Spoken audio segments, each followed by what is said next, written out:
Nakapangalumbaba si Nika habang nakatanaw siya sa labas ng bintana. Nasa McDonald's siya nakatapat lamang ng St. Vincent University. Doon niya napagpasyahang magpalipas ng oras pagkatapos ng huling klase niya. Ayaw pa niyang umuwi dahil tiyak na aatekahin lamang siya ng lungkot kapag nalaman niyang wala pa roon ang mami niya. Para namang hindi ka nalulungkot dito, anang isang bahagi ng isip niya. Tingnan mo nga, puro magjowa ang nakapalibot sa'yo. Nagpalinga-linga siya. Noon nga lang niya napansin ang maraming pares ng magkasintahan na kasabay niyang kumakain doon. Ano bang mayroon ngayon at nagkalat ang mga magjowa? Magde-date na lang sa fast food pa. At bakit nakasabay ko pa ang mga ito? Sa inis ay sumipsip na lamang siya sa kanyang McFloat. Mas mabuti pang mag-concentrate na lamang siya sa pagkain kaysa panoorin ng mga couples na nakapalibot sa kanya. Maiinggit lamang siya. Bigla niyang naalala si Chuck at ang mga napagkwentuhan nila ng nagdaang araw habang nasa rooftop sila. Naikwento na yata nito sa kanyang tungkol sa buong angka nito. Nagulat pa siya dahil madaldal at makwento pala ito. Ang akala pa man din niya noong una ay mahiyain ito at matipid kung magsalita. Pero nagkamali siya ng akala dahil daig pa yata siya nito sa kadaldalan. Hindi big deal sa kanya ang pagiging madaldal nito. Ang totoo ay natutuwa at naaaliw siyang kausap ito. Sasabihin na sana niya rito na dahil dito kaya magaan ang pakiramdam niya. Mabuti na lamang at napigil niya ang kanyang sarili. Mabuti na lamang at hindi siya kinulit nito. Sa loob ng ilang oras na magkausap sila ay masasabi niyang nakilala na niya ito. Gumaan ang pakiramdam niya. Nakalimutan niya si Aiden at ang tampo niya sa kanyang mami. Ganoon kaganda ang epekto nito sa kanya. Sa katauhan ito ay nakatagpo siya ng bagong kaibigan. Bago sila naghiwalay ay nagpalitan sila ng cellphone number para magkaroon sila ng komunikasyon. Kahihiwalay pa lamang nila ay nag-uumpisa na silang mag-text sa isa't isa. Kung ano-anong walang katuturang bagay lamang naman ang pinag-uusapan nila. Kung hindi pa nito sinabing alauna na ng madaling araw at matutulog na siya ay hindi pa niya malalaman ng oras. Noon lamang sila tumigil sa pagtitext. Ang sarap kasi niyang kausap, aniya sa isip. Naramdaman niyang nag-vibrate ang cellphone sa bulsa niya. Inilabas niya iyon at binuksan ang text message. Napangiti siya nang makitang si Chuck ang nag-text sa kanya. Hindi nawawala ang ngiti niya habang binabasa niya ang mensahe nito. "Busy ka?" Nag-reply siya. "Nope, bakit? Nakatambay lang ako sa McDo. Wala akong kadate eh." Pagkatapos niyang isend ang mensaheng iyon ay nilapag niya sa mesa ang cellphone. Nakangiti pa rin siya. Excited na siya sa reply ni Chuck. "Ano ba ang nangyayari sa akin?" Tanong niya sa isip habang nakatingin siya sa cellphone at naghihintay na tumunog iyon. Pero ilang minuto na ang nakalilipas ay wala pa rin siyang natatanggap na reply mula kay Chuck. Bagay na labis niyang ipinagtaka. Nang nagdaang gabi ay napakabilis nitong sumagot sa mga text niya. Akmang hahawakan na niya ang cellphone para i-text ito nang mahagip ng tingin niya sina Aiden at Opal habang papasok sa loob ng McDonald's. Na-freeze sa ere ang kamay niya. Napamaang siya sa dalawa. Magkahawak kamay pa ang mga ito at sweet na sweet sa isa't isa. Itinuon niya ang pansin kay Aiden. Nakaramdam siya ng sakit at panghihinayang. May namuong luha sa mga mata niya. Iyon ang unang pagkakataong nakita niyang magkasama ang mga ito mula nang mag-break sila ni Aiden. Mula kasi nang maghiwalay siya ay gumawa siya ng paraan para hindi magtagpo ang mga landas nila. Iniwasan din niyang magpunta sa mga lugar na madalas nilang puntahan noong magkasintahan pa sila. But now, seeing how sweet and caring he was to Opal brought tears to her eyes. Parang isang palabas na nagpe-replay sa isip niya ang lahat ng masasayang sandaling kasama niya si Aiden. Ngayon ay si Opal na ang kasakasama nito. Si Opal la ang tumatanggap ng pagmamahal nito na dati ay nakalaan lamang para sa kanya. Bago pa tumulo ang kanyang mga luha ay yumuko na siya at inayos ang baseball cap sa kanyang ulo. Ibinaba niya iyon ng bahagya para hindi siya makita at mamukhaan ni Aiden. Ayaw niyang makita siya nito. Baka kasi bigla na lamang siyang lapitan nito. Kapag nagkataon ay hindi niya alam kung paano kikilos sa harap nito. Hinayaan niyang mamalisbi sa mga luha sa kanyang mga pisngi.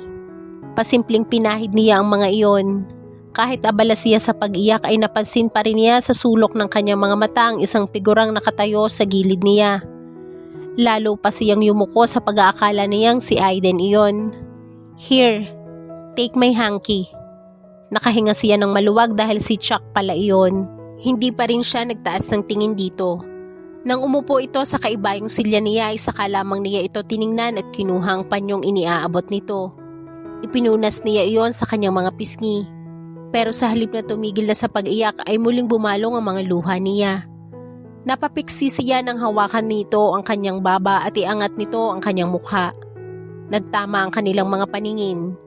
Ngumiti ito ng buong pagsuyo at pinahid ang kanyang mga luha. Napahinto ito sa paghikbi. Parang biglang natakot dito ang mga luha niya kaya tumigil ang mga iyon sa pagtulo. "Let's get out of here. Ayoko ng ambience dito," sabi nito. Hindi na siya hinintay nito na sumagot. Kinuha nito ang mga gamit niya at inalalaya na siyang tumayo. Parang isang masunuring bata na sumama siya rito. Hindi na siya nakakibo dahil napatingin siya sa magkahugpong nilang kamay. Ang hindi niya alam kung saan nanggaling ang tila init na dumaloy mula sa kamay nito papunta sa kamay niya, hanggang sa puso niya.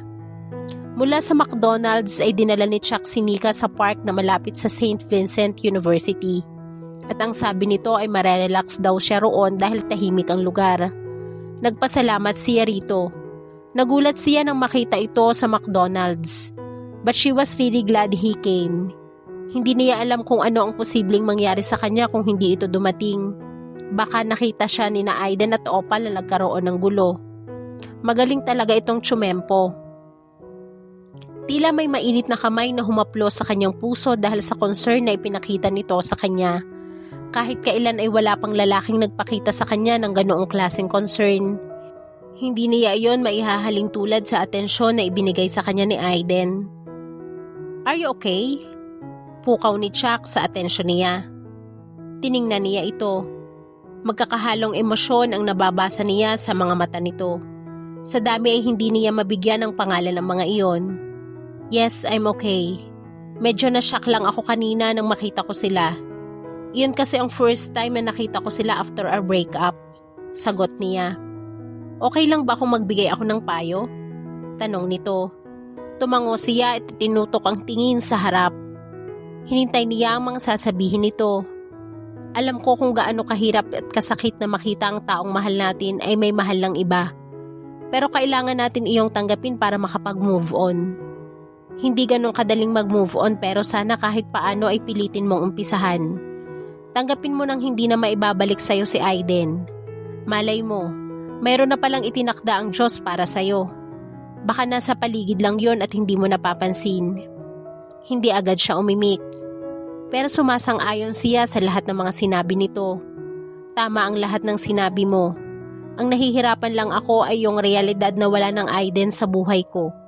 Maglilimang buwan na sana ang relasyon namin. Sa loob ng mga buwan na naging kami, ibinigay ko sa kanya ang lahat ng pagmamahal ko. Kaya ngayong break na kami, kahit alam ko ang gagawin ay natatakot ako dahil wala nang aalalay sa akin at magsasabing tama ang gagawin ko. Madalas ay tinatanong ko pa rin ang sarili ko kung ano ang dapat kong gawin. Di gawin mo uli yung mga ginagawa mo nung hindi mo pa siya nakikilala.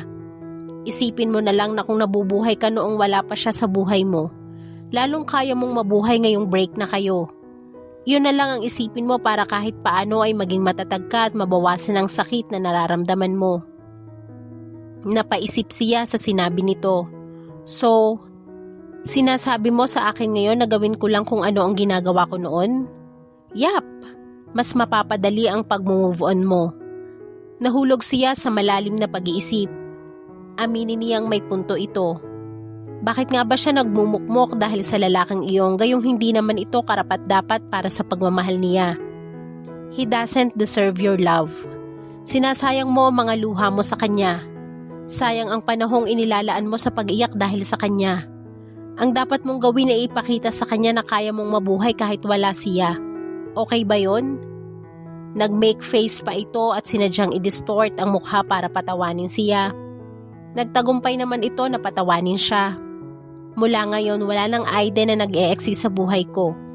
I mean, gagawin ko ang lahat para makalimutan ko siya. Ang rule number 1 ko ay no mentioning of his name.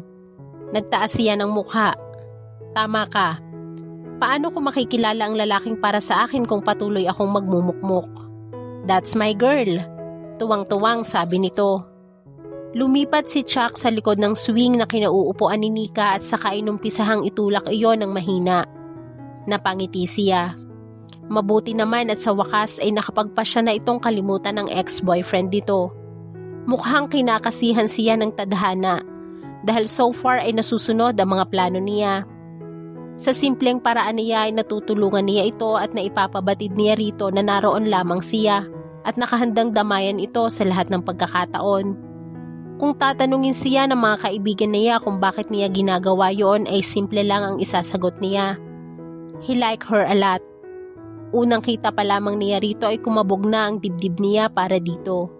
Kaya nga nasasaktan siya kapag nakikita niya itong nahasaktan. Kung may kapangyarihan lamang siya ay matagalan niyang inalis ang sakit at lungkot sa puso nito. He couldn't bear to see her suffering like that. She didn't deserve that kind of pain. Huwag ka na ring iiyak, sabi niya. Kapag kasi umiyak ka, lalabo ang paningin mo. Kapag lumabo ang paningin mo, hindi mo makikita ang lalaking inilaan para sa'yo. Yung lalaking magmamahal ng tunay sa'yo at hindi ka sasaktan. And that's me. Mahalin mo lang ako at ipinangangako kong hindi kita sasaktan. Ngaling-aling idugtong niya. I know. Kaya mula ngayon, band na ang pag-iyak. At saka nakakadalawang panyo na rin ako sa'yo. Nakakahiya na. Baka maubos ko ang panyo mo kapag umiyak pa ako ng umiyak. Hindi na niya napigilan ang kanyang sarili. Pinahinto niya ang swing bago siya lumipat sa harap nito at tinanggal ang baseball cap nito. Inilipad ang hangin ang buhok nito. Hinawi niyoon at dinala sa likod nito. Okay lang kahit ubusin mo ang lahat ng panyo ko dahil parang iyon na rin ang mga kamay ko na pumapali sa luha mo. I care so much about you. Tinitigan lang siya nito. May nabasa siyang pagtataka sa mukha nito habang nakatingin sa kanya.